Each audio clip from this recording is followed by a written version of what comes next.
And take it away, Brandon. Oh, by the way, All right. I'm gonna give you a screen share. Okay.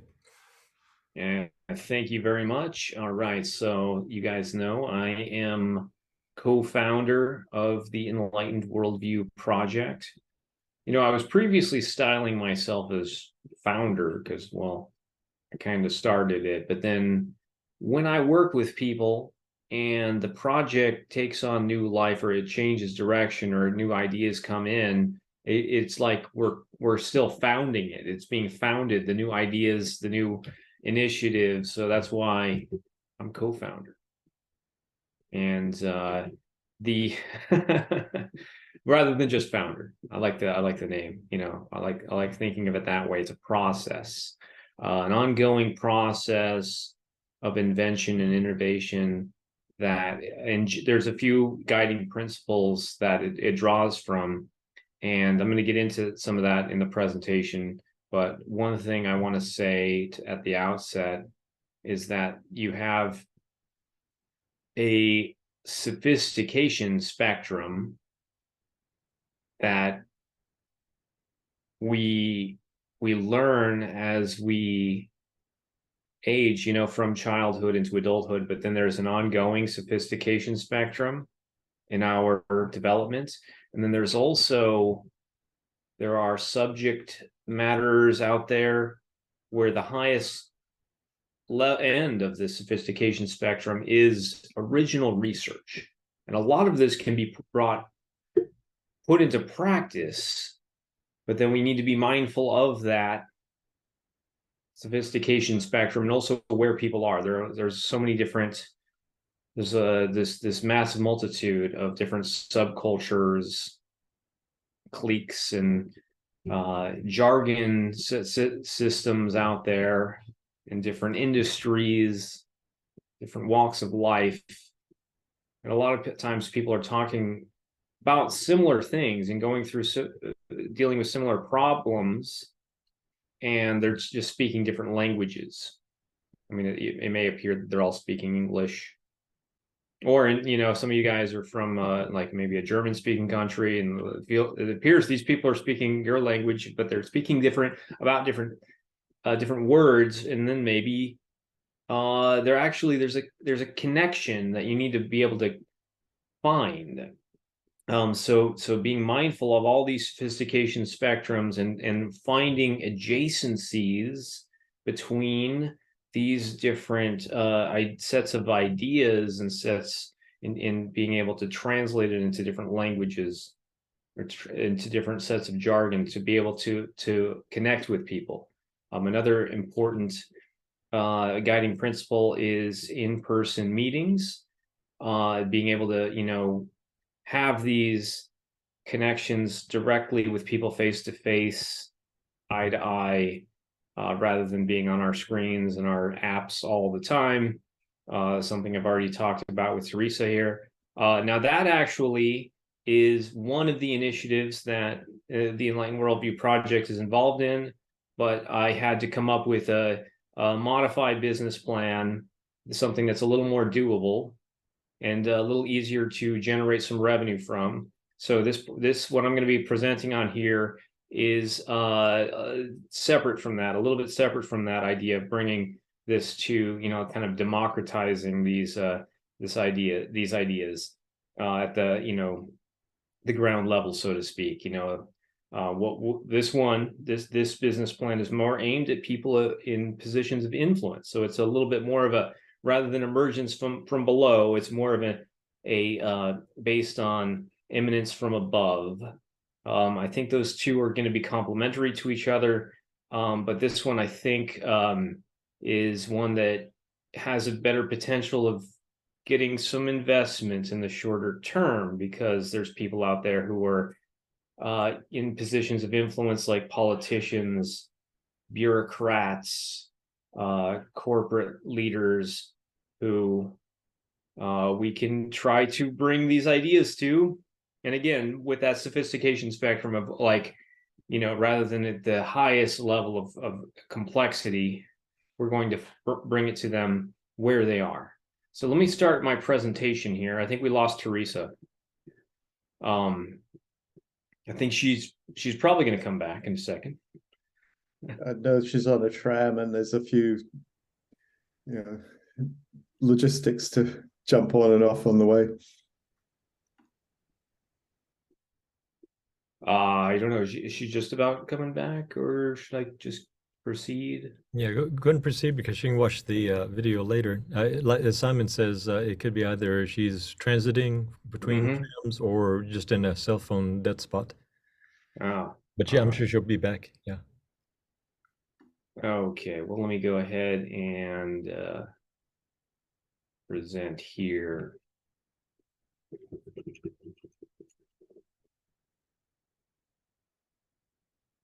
And you guys can see that? Give me the thumbs up. You can see my screen. Okay.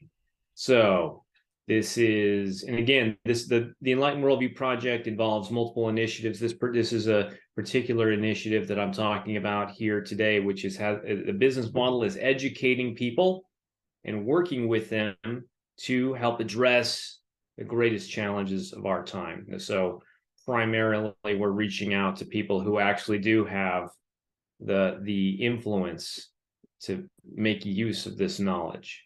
And that's what I'm going to primarily present on. I do have a separate business plan for working with people at like coffee shops and other like small group meetings in person. And most of the time, us regular people not in positions of power and leadership and higher levels of it, we don't have a lot of influence. So that is an important thing, but it's also that is the other business plan. So this one here, we're working with people who actually have that ability to do something with this knowledge, because they're in a position of influence. All right, so, and as you guys know, you guys have heard of the meta crisis. The meta crisis impacts us all, at home, at work, in our private and public lives. The greatest challenges of our time are complex and interrelated. There's been a lot of books and articles and videos, podcasts about this. We have rampant ecological degradation, apparent instability of political and economic systems. We are experiencing that. This is holding together our socio-cultural fabric, and there seems to be political dysfunction and economic instability. A lot of people are struggling to get by, struggling to make ends meet, and mega billionaires seem to be running the show. The rule of law doesn't appear to apply equally. People have a hard time sorting out fact from fiction in the news. It's a mess. We have a communication breakdown across different communities. People speak different languages, even if they're speaking the same language, right? And they don't understand each other. And governments, companies, and organizations are not understanding the complexity impacts in their work. So people in the positions of power and influence aren't understanding all of these connections with political and economic systems, with sociocultural fabric, that how essential that is to the running of political and economic systems, and sense making, and being able to sort out fact from fiction in any claims that are made. What is legitimate science, and how we can live more sustainably and protect our natural environment. That is one of the things that really, the most unfortunate thing is that is like the least concern for a lot of these people in positions of power and influence, and we don't seem to have the collective capability to keep them in check. So this is, here we have the meta crisis, and there's a lot more to the meta crisis than what I'm even showing here. The thing about the meta crisis is that it's so complex, it's really difficult or impossible to do justice to it in any 5-minute spiel as I'm trying to do here. But you guys know, a lot of you guys have seen or heard or read other explanations of it, and this is just a taste of it.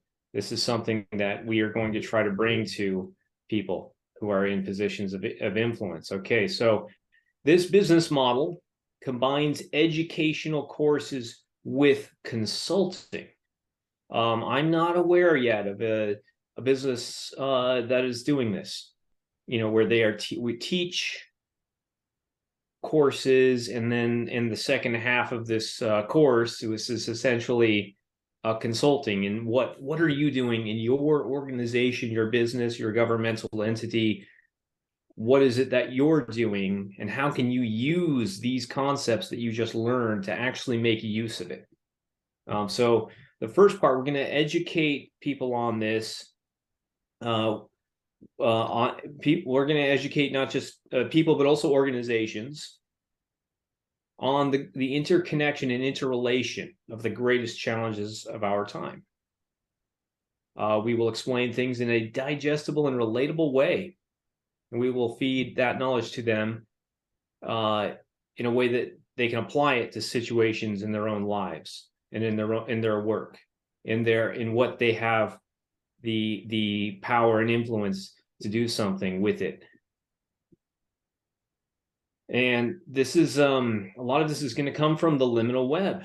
You guys are familiar, with the so-called liminal web, combining Game B, integral, metamodernism. A lot of this stuff isn't very mainstream yet, but there's a way that we're going to bring it to a broader audience who aren't yet familiar with this. We're going to convey it to them in a way that is understandable, engaging, inspiring, and actionable. And these ideas would not be sterile abstractions or things that are just, oftentimes we hear these podcasts and it's just too much, and it's, what do I do? What does it all mean? That's really highly abstract. We're going to bring it to them in a way that would be impetus for action plans and roadmaps that will improve people's lives, strengthen organizations and communities, and contribute to addressing some of the greatest challenges that our society faces, including threats to our natural environment. All right, and we're going to put theory into practice with these courses, because they're going to transition then into consulting. Our goal is to recruit people in positions of influence into our program, such as elected officials, bureaucrats, corporate leaders, and directors of nonprofits. Our programs will begin as educational courses and transition into consulting, wherein we would work with the participants to develop, and refine project plans and roadmaps that would be advance these put these advanced concepts into action, so they can work in teams or as individuals, usually representing an actual entity of some sort, whether it's public or private or nonprofit, and that they would look at what are they doing, what's the issue, and they would get feedback and consulting from the course instructor and from others in their cohort. The instructor would study the situation for each course participant and their needs within their organizations, and help them do a better job in serving their stakeholders. So stakeholders include the constituents, people, the community members, their customers, the people who they're depending on to do whatever service they're doing, and work in meaningful ways toward more sustainable living, protecting the natural environment, reforming political and economic institutions. So this is very reform based. So it's not just looking at what are you doing now, but we have to look at how we can reform and evolve their entities or organizations to be more broadly encompassing and more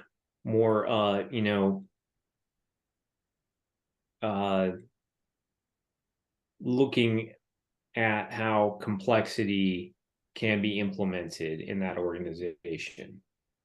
So in a way, evolving into a deliberately developmental organization. And that is part of that involves improving the culture within the organization. Okay, so we are going to curate and distribute liminal web media, or we're going to boil some of these ideas down. And as I was mentioning earlier, it's important to be mindful of the sophistication spectrum and to tailor our communication for specific audiences. There's a lot of them out there, a lot of different possible audiences, and they use different language, different sets of jargon, whether it's governments or corporate or nonprofit. And so much of the integral, meta-modern, and game B content can be useful to people's lives, to people and to organizations, but it's over most people's heads in its original form. As you guys have probably experienced this before, you know, with looking at this image that Joe Lightfoot created, and there's a lot of these videos and podcasts and articles and books. It's really hard to understand it. So there's a way, though, that we're going to boil a lot of it down to content that connects with people. We need a careful translation process to convey these ideas in more common language that connects for people who aren't yet familiar with that really advanced jargon. But we need to be mindful of their jargon that they're using within their organization. And we want to promote deeper and more complex thinking, but we need to reach people where they are.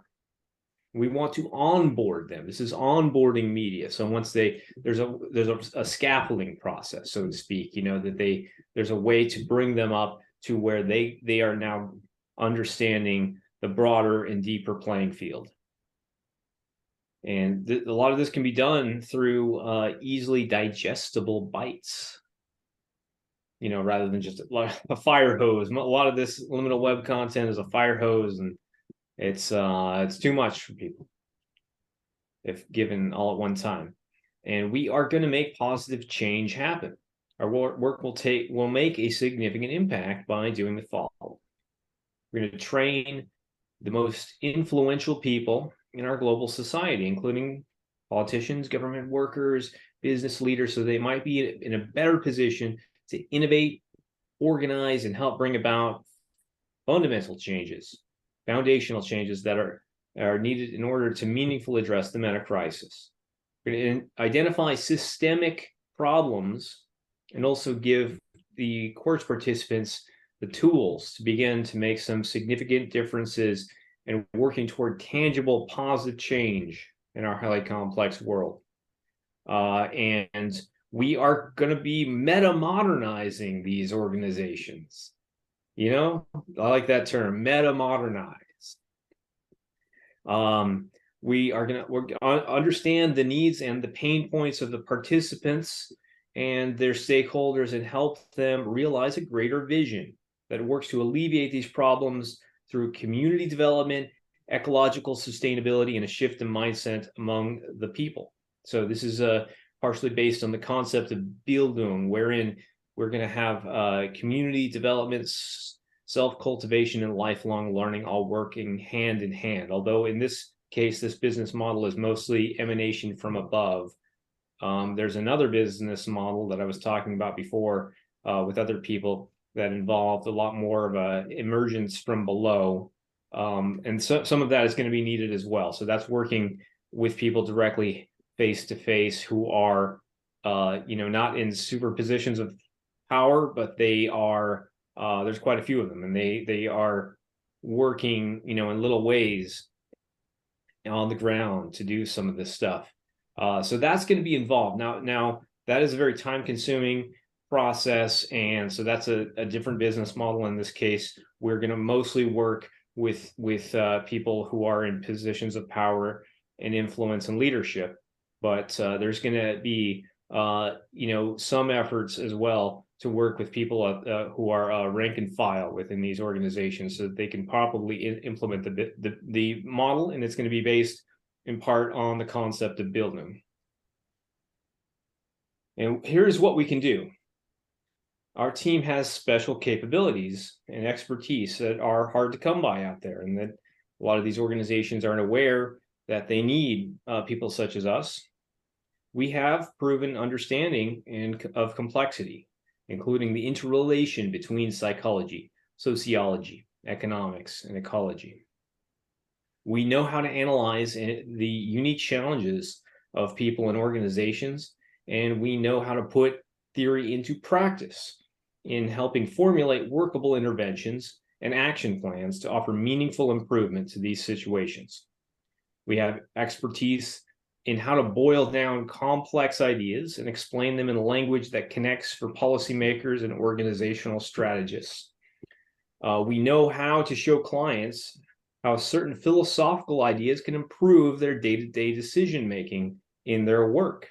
And we know how to improve the culture within organizations that would be needed in order to implement these plans. And part of this, an essential aspect of this, is we're going to do outreach to potential clients. We will use these tactics in order to, in our efforts to get clients to sign up for our services. We're gonna contact influential governmental, organizational, and business leaders via phone and email, but we're also going to partner with influential activists in the areas of ecological preservation, governmental reform, and community development, and they would help explain the benefits of our products and services to potential clients. We will expose our target audience to products and services through conferences and seminars, and we will purposely tailor on-ramps within public meeting spaces of potential clients and demonstrate to them that it would be in their own best interest to develop this knowledge and to become more robustly acclimated to complexity thinking.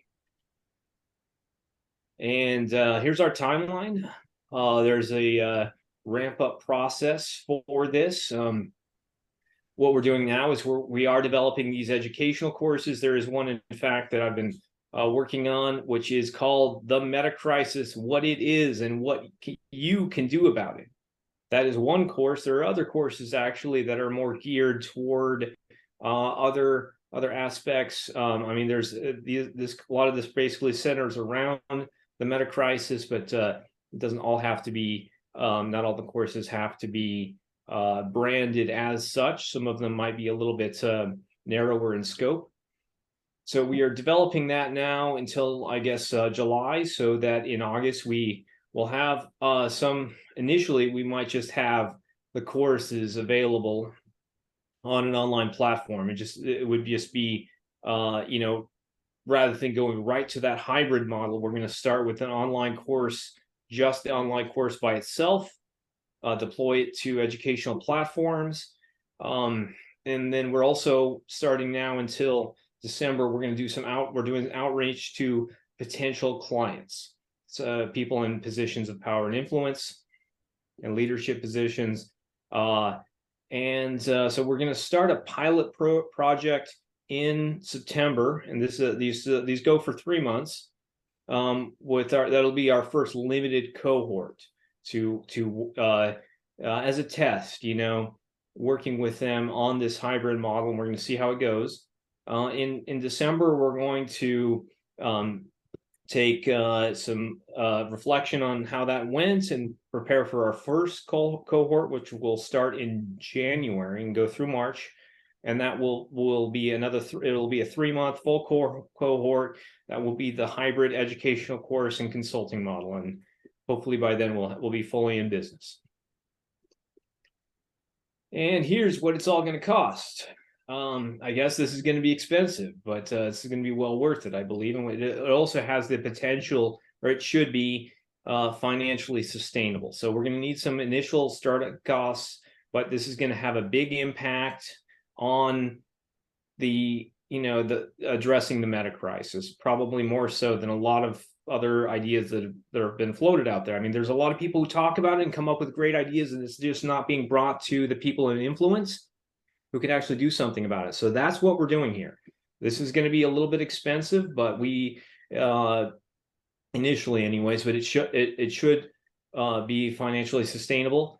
And so, I mean, there's some salary expenses. there's other expenses for, you know, legal, marketing, operating, and in fact, I don't really know what these numbers should be. I just kind of guessed, and we'll need some refinement, but I was thinking, you know, with this, with like a budget of $600,000 a year, so that's kind of the expected revenue from this. If we do 4 cohorts a year with 20 participating organizations each, and the cost per participating organization would be like $5,000 to $10,000, depending on how much direct attention they want from the consultants. Some of them, you know, they're going to maybe go with the simpler model, which is mostly just the course, and then they get a little bit of attention, you know, in these one-on-one sessions with the consultants and instructors. But others, they want much more, you know, individualized attention for their projects and helping formulate their action plans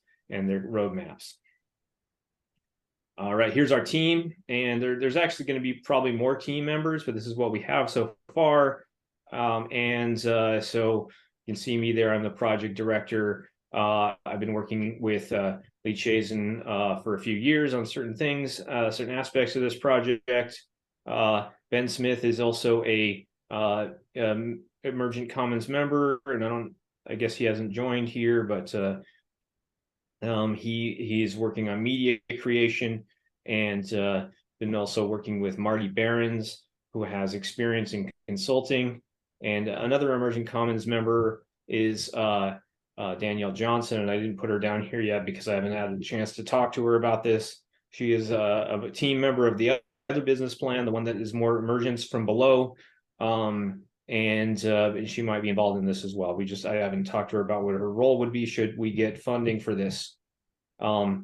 And we're also looking to expand this team. You know, if anybody has ideas or would like to contribute, then please let me know. And in fact, you can send an email to this. This is the general email address, which is info@enlightenedworldview.com. I also have my own personal email address, which is brandon@enlightenedworldview.com. Either of those will go to the same inbox pretty much. And we are also on Twitter and, you know, other social media platforms. Okay, well, that is my spiel.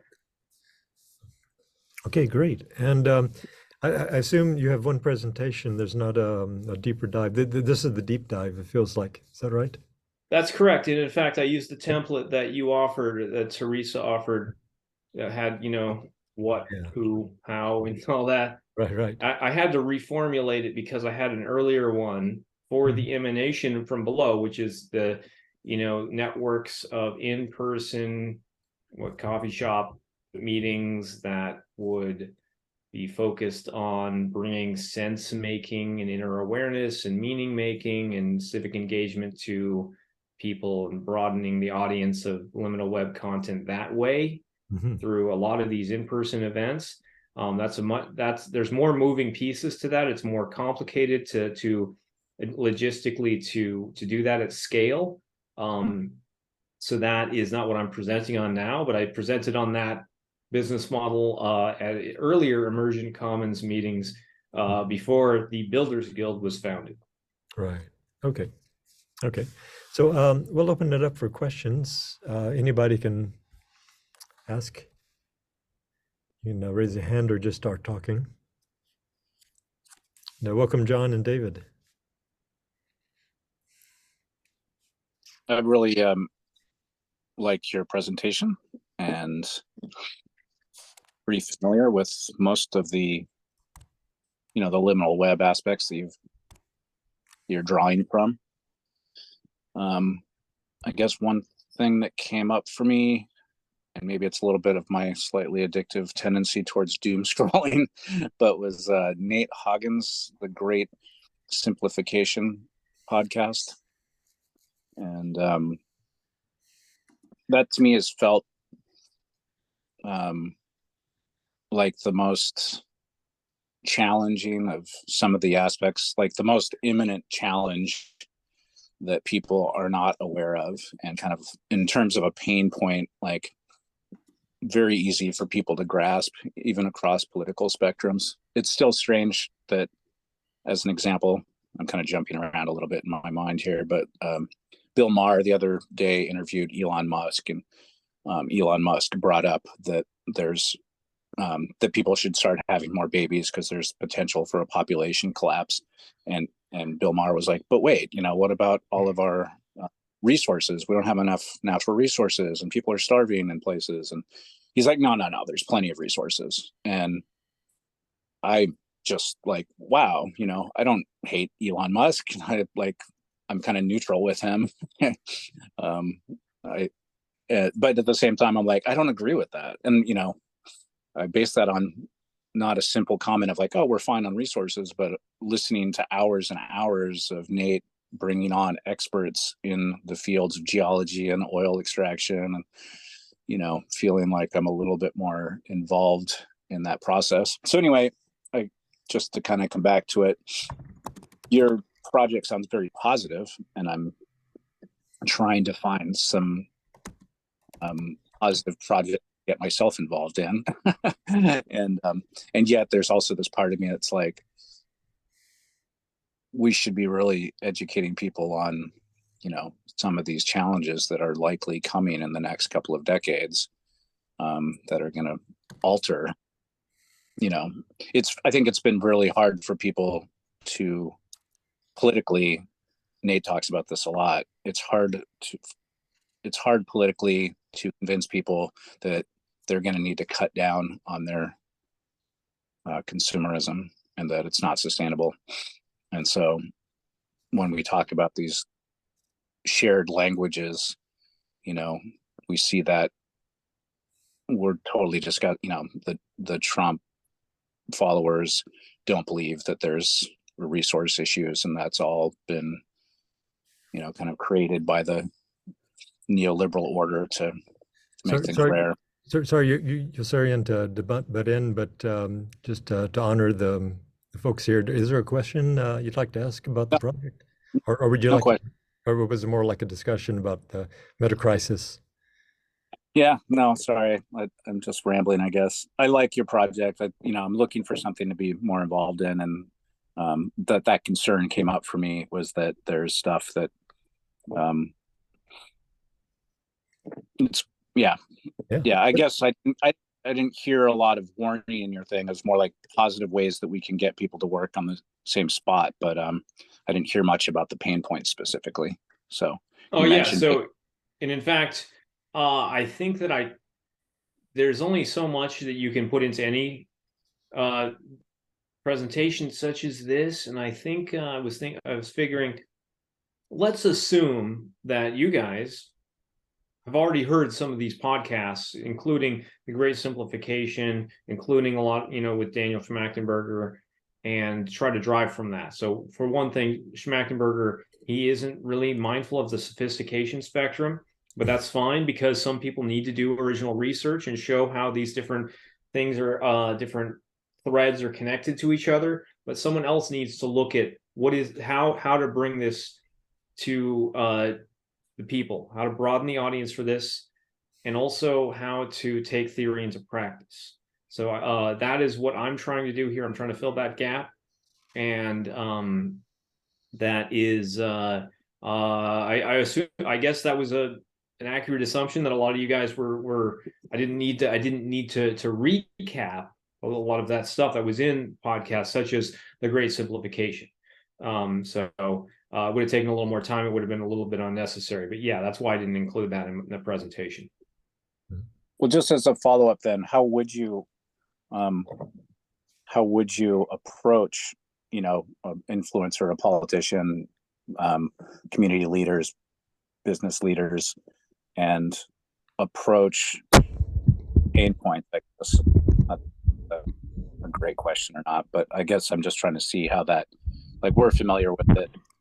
Those are concerns of mine, and yet I'm curious how that fits together. Both there's the positive aspects of building community and getting people to kind of understand complexity and developmental work of Integral, and bringing the best minds, integrating all the best sciences together and such. But I'm just curious how the pain point, how you Yeah, I don't know. You haven't worked on it yet. It's not a real clear question. That is a huge challenge, and I will admit, for a lot of these elected officials or corporate leaders, they are not in thinking in terms of, they're not really that concerned about the biosphere. They're not concerned about living sustainably. They're not concerned about income inequality. So we're going to look at those who are, at least somewhat. We're going to find the people who we can convince.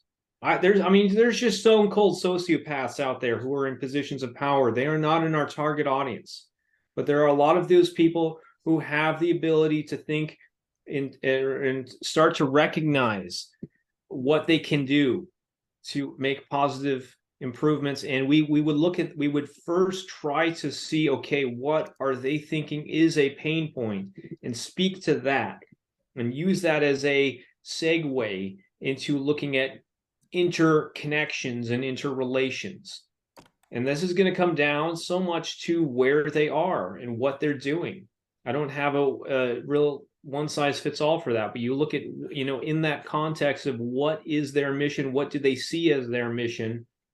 And also for those who have already decided that they care about people, they care about the natural environment, and how do they address that? They have a mission, they have stakeholders, and they, I'm really not going to be that concerned about I'm not going to be trying to reach out to, I'm going to try to avoid wasting time on corporate leaders or those among them who are just trying to maximize their own profit or their own power without concern for the planet, the biosphere, communities, people's lives.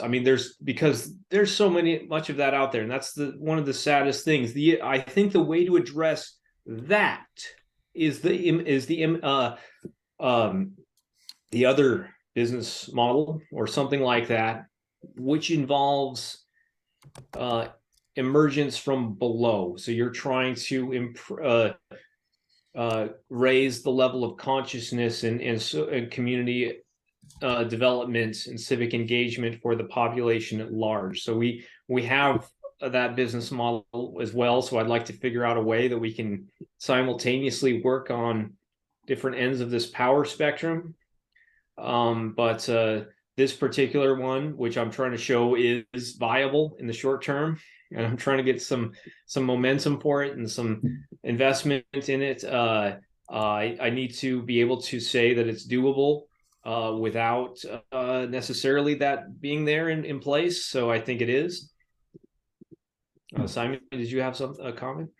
Yeah, for sure. Thank you. I was really enjoying the presentation and the Enlightened Worldview projects, and lovely to meet you here as well. I don't think we have before.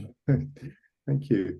I had really a question about what stands out most for you. So as you were just speaking about the emergence from below, and clearly get you targeting how do we produce something that's fundable and gets this rolling faster and quicker because we need it now. And it seems like one of the unique pieces of what you have is that there's a meta between both the emergence from below and the emergence from above. So I was wondering about what that was or is or could be, or how it could be expressed within the pitch for this business plan so that it stands out as unique. Oh yeah, well, I think the business plan is already standing out as unique, and I already have I think multiple pitches or slogans. The one that's on the website is a quest to promote peace through societal understanding and inner awareness, which is an attempt to cover some of the bases of integral in one slogan and connect it through that concept of peace or harmony that we're trying to promote there.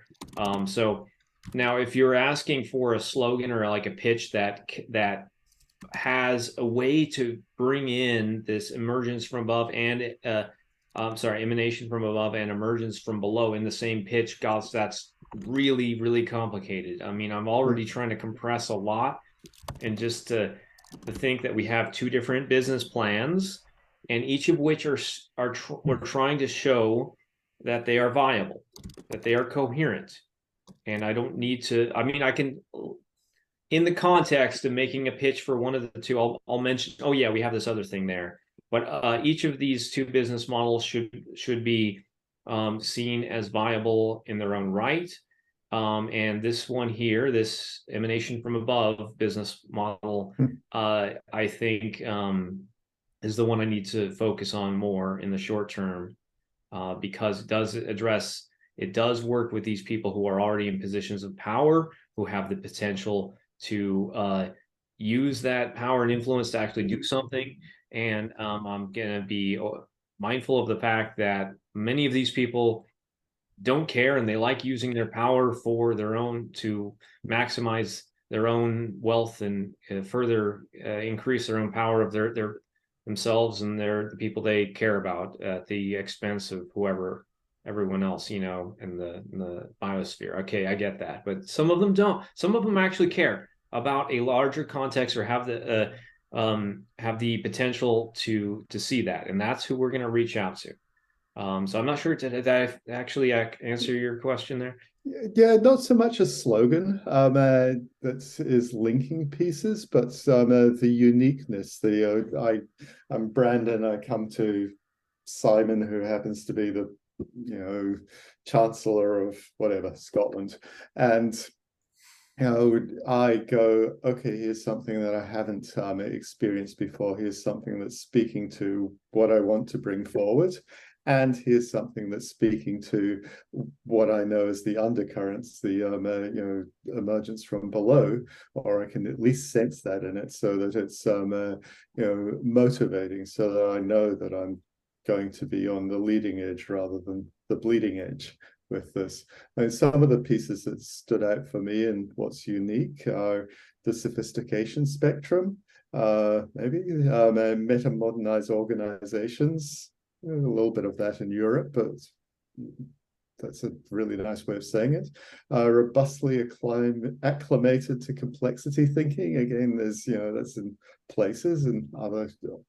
That came from Ben. Doing that. Oh, that's great. And meta crisis. What can you do about it? That for me is kind of like linking. We're all much more powerful than we think. We all matter much more than we think. Pieces into this, and a little bit playing to the top-down ego, as well as the understanding that this is linked to, well, in democracies at least to some extent, who votes us in. All right.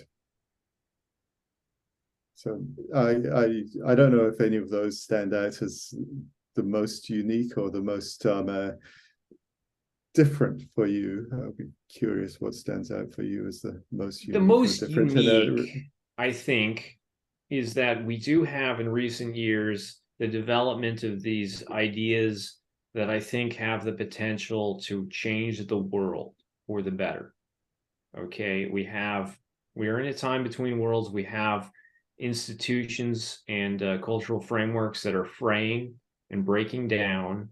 The world is changing, and we need a process for bringing these next generation ideas to a broader audience. So that is what we're doing.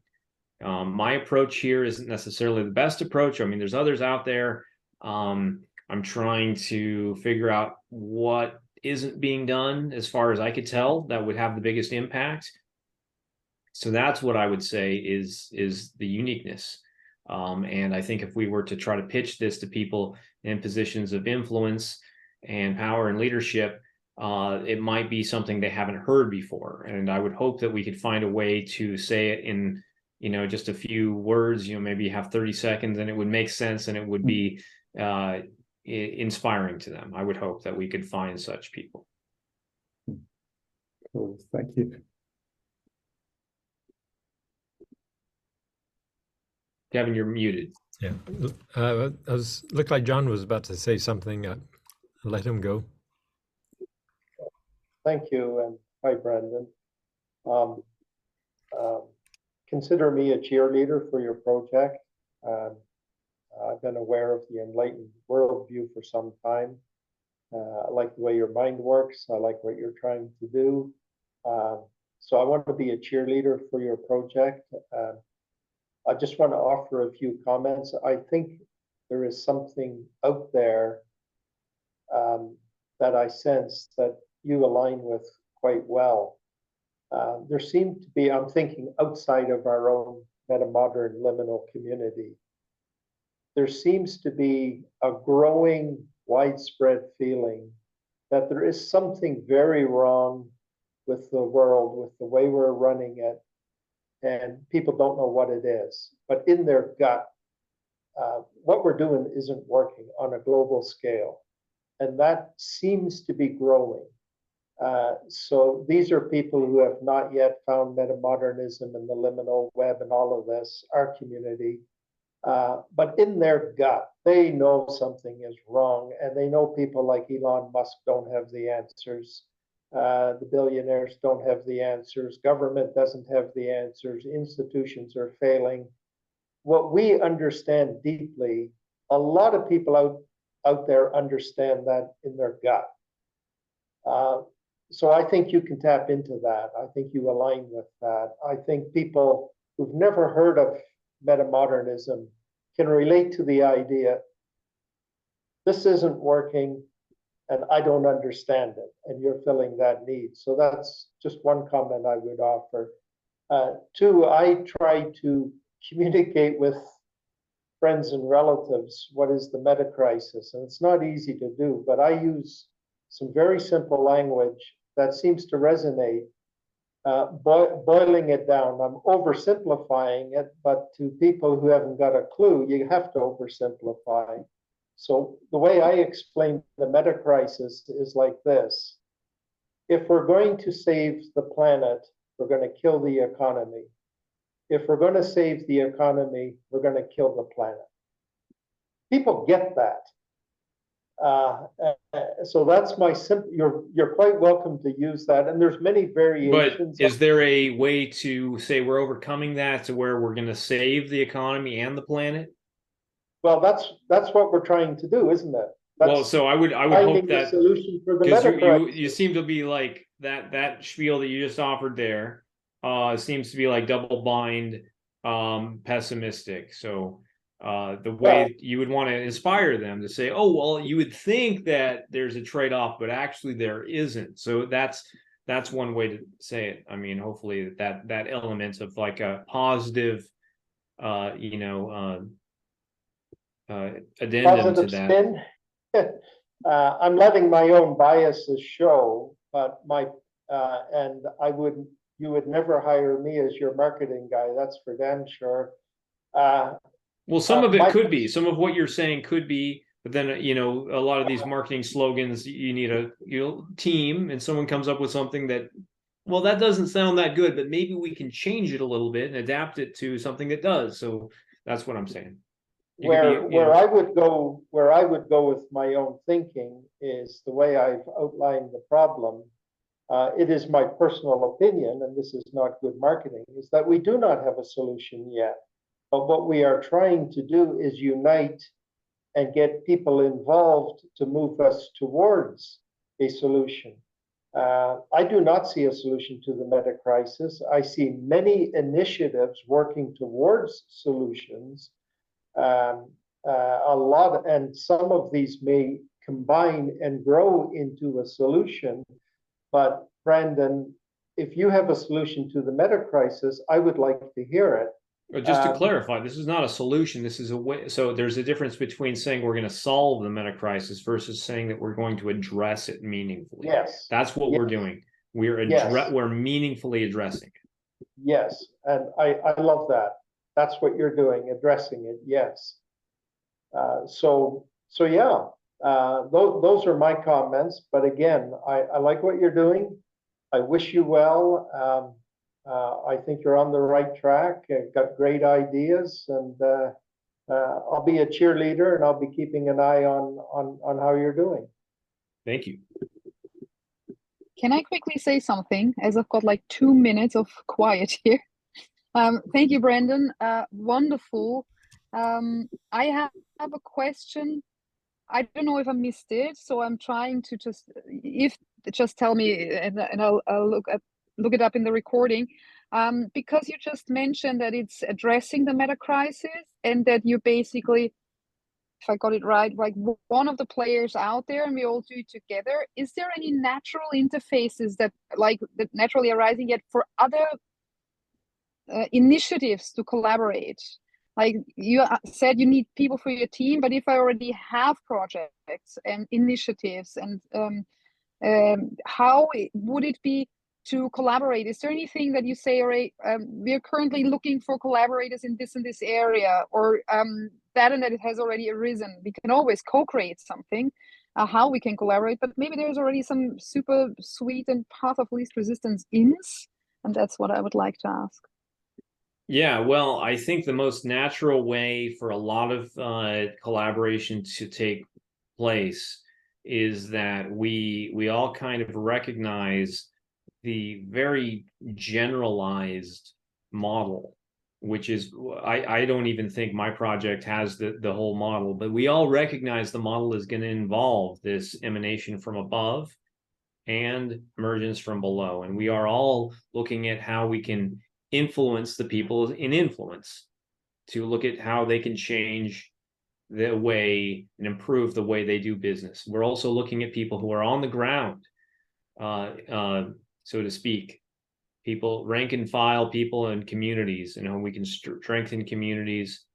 We can evolve the culture through Bildung. So this is going to involve a lot of partnerships, and no one organization is doing everything, but then we all have this model in mind of what needs to happen, and these organizations are on the ground in these cities throughout the world, and they're doing their part to bring people together in person to work on sense making and inner awareness and civic engagement, and giving people a sense of meaning and purpose, so that they actually believe in something and want to do something positive. And we're some other organizations are working in trying to bring these ideas to work with people who are in positions of power and influence and leadership as well, somewhere in the world, in some governmental agency, some organization, some business or corporation somewhere. So that's kind of it. And also, we're looking at, a lot of us know, are aware of some of this liminal web content, videos, podcasts, articles, books, and we, some of us have this sort of skill to be able to translate that into language and make these digestible bites for people at whatever community that they can speak to. So that's basically it. Like, that's the model that my organization is overseeing some of that, but it's like we're not doing it at all, because some other people are doing similar stuff in their world, and we are sharing notes with each other. We have an open communication channel, and somewhere down the line, we might find a way to turn this into an actual organization that has that sort of international interconnection based on Web3. This is what the Emergent organization might be doing. For now, the Enlightened Worldview Project doesn't even actually exist as a legal entity, and if it did, it would be kind of a legal entity created to do just a small piece of all this that I'm talking about. So Teresa wanted me to tell you that she's picked up her daughter, so she's not able to respond, but she thanks you very much for your answer, and I'll relay a lot of this to her. And she was also curious about, and this may have been her question, so correct me if I'm wrong, but did she ask about interfaces to other projects that would be symbiotic or complementary? Yeah, so that's what I kind of mean with this. Like, we all have a greater an understanding of the larger picture, and then every one of these organizations is going to do something. Like, I see where how the general pattern of all of these organizations and how they are organized in relation to each other, and my organization is doing this, and then I can see who I'm connected to.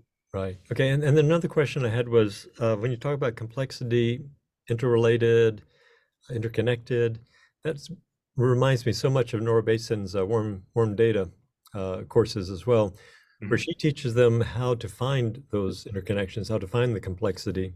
So are you doing something different from her? Are you going into specific so I was, in fact, on the STOA last year, I showed, like, here's how we understand the meta crisis and different approaches to addressing the meta crisis. And I've identified some that are ideational and some that are more specific in implementation. And Nora Bateson's worm data is one of the 6 that I identified there. And that's one of what we're basically trying to do, is teach all 6 of those ideational approaches, and then also look at more specific approaches that are actually have, like, boots on the ground, hands in the dirt type stuff, So that's basically it. We're looking at, we're also within the course, we're looking at the more, like, kind of simplistic approaches to the meta crisis and why they don't work and they're reductive. Like someone earlier mentioned, Elon Musk with, like, techno optimism and stuff, and supposed abundance or of resources, and that's not true. So we're looking at all that. Okay, so but within these, what we could call, like, I guess, second tier approaches, those that are in the liminal web space somehow. Nora Bateson's approach is one of them, but we also need to compare and contrast that to other ideational approaches and how we can then derive more specific implementations from that. So that's the kind of the essence of the course, if that makes sense. Okay, so it wouldn't be looking at specific crises or specific issues, but it kind of would be. I mean, as much as we could do. So just to clarify, like, there's a contrast I can consider between Nora Bateson's worm data approach and the game B approach, which is looking at game theory dynamics and multipolar traps and those sort of dynamics, and how there could be race to the bottom. So those are different ideational approaches. There's also the so-called Enlightenment 2.0 ideational approach, which looks at the convergence of Eastern and Western, the Eastern spiritual and Western rational approaches. So I guess, I'll come to think of it, there's going to be a lot in that course, that would just be in the early portions of the course, like the first half, to try to teach teach people about, here's the meta crisis, here's some approaches to addressing it, and this sort of, like, okay, first tier approaches that are overly simplistic, the ideational approaches that are second tier, that are not as specific, and then we're going to get into more specific ones based on whatever. We won't have time to get into each of these. I mean, there's for example, the more specific ones that involve bioregeneration. There's the Nordic metamodernism. That's my preferred approach for dealing with political and economic political systems. But then there's also others that are, like, Web3 based. But it's going to be depending on the cohort and the organizations that are participating and looking at what makes sense in their context. So there are certain essential elements that we need to teach regardless of who they are. But then when we get into what are you doing in your context, that's where we'll try to be a little more narrow. But we'll try to make sure we do get in some consideration for things like worm data, for game B dynamics and stuff like that. Okay, thank you. Yes, sir. Yeah, that was helping both John's comments earlier around the pain points, not being able to find solutions to wicked problems, and kind of like where you're placing this organization. It was just making a lot more sense to me in terms of what your goals are. And it feels a little bit to me like we don't currently have the answers to these problems. I would say the more people that are at tier 2 level thinking or kind of able to steel man arguments and approach things from a complexity worldview, that the more likely we have an emergent answer, or that, you know, I think Wilbur talked about that. I don't know if you called it a prediction or not, but that, you know, it's a very small percentage of people that are at tier 2 or higher level thinking, and that at some point it may take 5 to 10% of a population for it to start pulling people up to that level of thinking. And so it feels a little bit like this organization, your organization, is an effort to educate and bring people up to that level. And exactly. And in fact, yes, that I am specifically looking at what Wilbur said and other people as well. And like, okay, how can we do that? Like, supply chain, you know, in terms of it, there's an information supply chain, there's a cultural context supply chain. We're looking at all that. Yeah, awesome. Yeah, and it felt like Kevin bringing up the warm data model.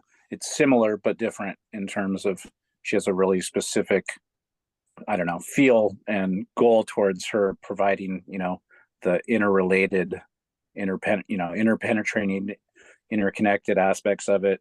And you're working with that too, but you're trying to touch on things such as that. Admittedly, she goes much, much deeper in her course and her labs than we would ever have time to get into in ours. I want to use some of that thinking, but I have, I guess, some ideas about what is going to be the biggest bang for the buck in terms of like time investment, mental and emotional energy investment, and the adjacency of what you can do, the adjacent possible. And I think that we won't be able to foreground very much of what she's doing in the course. It's going to be, although there's going to be different versions of this. We can have different versions of this course for different audiences. But if the one version actually that I'm kind of speaking to here is the version that involves consulting. So it's the course and then the consulting, and that by itself is a version, because there could be other versions of the course that are just teaching them, like, here's the meta crisis, you know, to people, and we're going to reach them where they are, and some of those aren't really going to involve the consulting side of things. But if we're looking at people who are in positions of influence, you know, in government, in business, and what they can do, I don't think that we can foreground very much of the warm data approach. We have to probably foreground game theory dynamics more so, and also inner awareness and in mindfulness, that and cultural mindfulness of cultural forms. So that is a little more related to the so-called Enlightenment 2.0 thinking. I guess there could be with this general model of this idea, there might be other people who would want to take a different approach and to weight a little more heavily on the warm data approach, and maybe have some background considerations for game theory dynamics or something. And you know, we'll see which has the biggest influence, which has the, you know, we're looking at fulcrum points, or what we can call acupuncture points, I guess, in society and culture and political and economic institutions. And we're going to figure out, find out what has the most influence to actually make significant positive impact. Nice. I'm appreciating the strategic nuances there. Just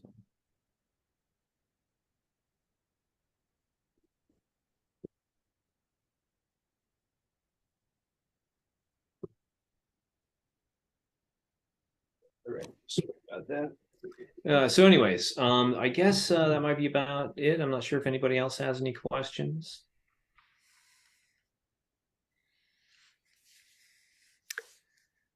Looks like no. It looks like you did a good job, Brandon. Thank you very much All for right. Thank you very much. and thank you everybody for attending. This is wonderful. And please do email me, brandon@enlightenedworldview.com, if you have any interest in contributing in any way. And I do thank you. I guess you can stop the recording then.